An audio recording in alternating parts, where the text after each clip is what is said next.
Om Bhurabhuvah Swaha Tatsaviturvarenyam Bhargo Devasya Dhimai Dhiyo Yo Naha Prachodayat. I am giving this video on Garbha Upanishad. It's a very small but important Upanishad.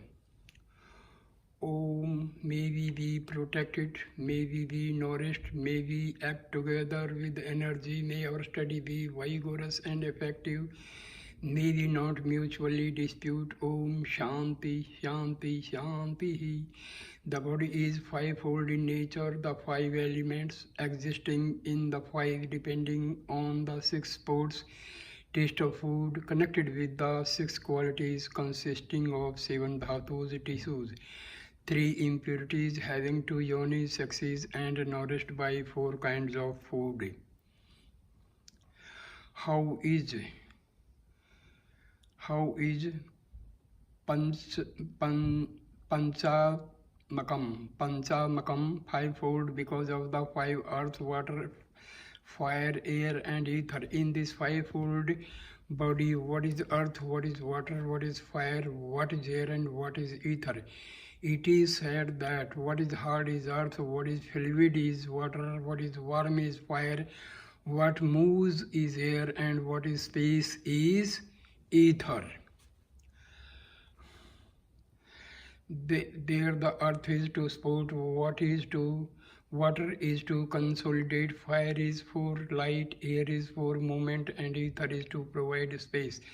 Separately, ears are to receive words, the skin for touch, eyes to see form, tongue for taste and nose for smell. The genitalia are for pleasure and apana for evacuation. One cognizes with the intellect, buddhi, and vision with the mind, manas, and speaks with words, vak. How is the sixfold sport? It is said to be the six taste of food: sweet, acid, salty, pungent, bitter, and astringent, and together with agreeable and disagreeable sounds and prayer make 10 categories. It has the white, red, black, smoky, grey, yellow, tawny, and pale as the color. What are the seven dhatus, tissues? When Devadatta, any person, desires enjoyment of objects from the proper combination of qualities, six types of taste, rasa emerge from a relish of food, blood is created from it, flesh, thence fat, bones, marrow, semen. By the combination of semen and blood, the embryo Garbha is born and its growth is regulated by the heart, mother's heartbeat as well as the embryos. The seven dhatus are in the heart where there is inner fire. At the place of the fire is pitta, pile at the pitta organs is movement, vayu, and at the vayu place is the heart, all growing in order according to the law, Prajapati. When ready on the joining of the male and female, the embryo after a day and night is in a mixed semi-fluid state. After 7 days it becomes a bubble. After a fortnight a solid mass, and in a month it hardens. In 2 months it develops the head, in 3 months the feet grow. In the 4th month belly and hip are formed. In the 5th month the backbone is formed. In the 6th month nose, eyes and ears are formed. In the 7th month the embryo comes to have the jiva, conscious self, and is in 8th month it becomes complete in every sense. If the father seed is more potent, it becomes a male. If the mother's seed is stronger, it becomes a female. If the seeds are equal, it becomes an intersexual napusanka, neither male nor female. If at the time of impregnation the parents are agitated, the child will be blind, crippled, hunchbacked or stunted. If the vital air moves around, the seed enters in 2 parts resulting in twins. Enabled by the fivefold self, the intelligence of the 5 elements emerges and he meditates on the imperishable syllable Om. With the knowledge of the syllable, he understands the 8 nature, 5 sense organs, the mind, intellect and ego, and their 16 modifications belong to the self residing in the body. Whatever is consumed or drunk by the mother passes through the nerves and vessels to the child, becoming the source of his satisfaction. During the 9th month, all outer signs attain completeness, and he is reminded of his previous birth and recounts the good and bad deeds committed. He thinks, I have seen thousands of worms, eaten several kinds of food, and sucked many breasts, born and dead again and again. I am immersed in grief but see no remedy. Thinking of my good and bad deeds, I am suffering alone, although the bodies that enjoyed the fruits are gone. When I get out of this Om, I will take refuge in Sankhya Yoga, which destroys misery and yields liberation. When I get out of this Om, I will take refuge in Maheshwara, who destroys misery and grants liberation. When I get out of this Om, I will take refuge in Narayana, who destroys misery and grants liberation. When I get out of this Om, I will meditate on the eternal Brahma.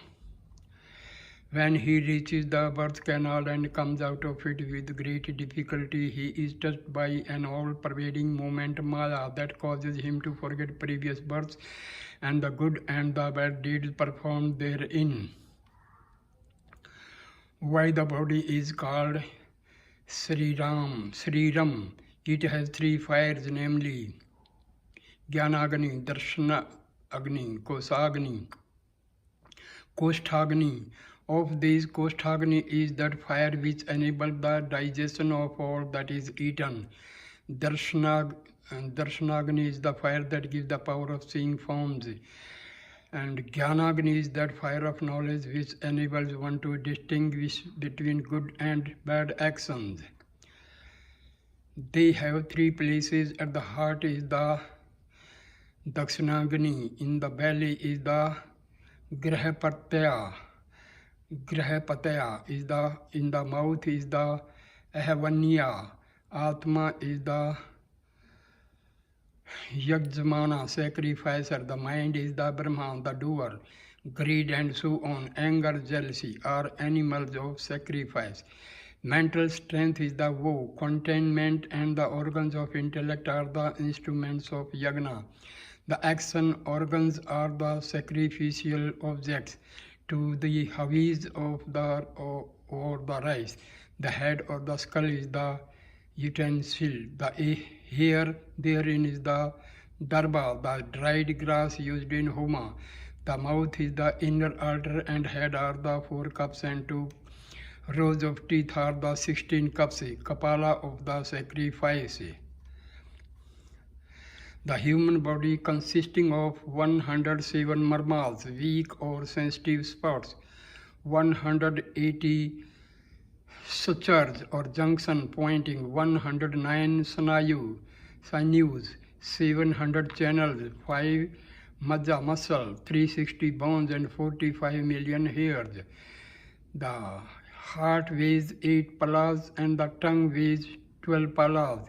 It has 1 prastha of pitta, bile, 1 adhika of kapala, 1 kuduva of sukra, and 2 prasthas of fat. The measure of the urinary or solid excretion is dependent on the intake.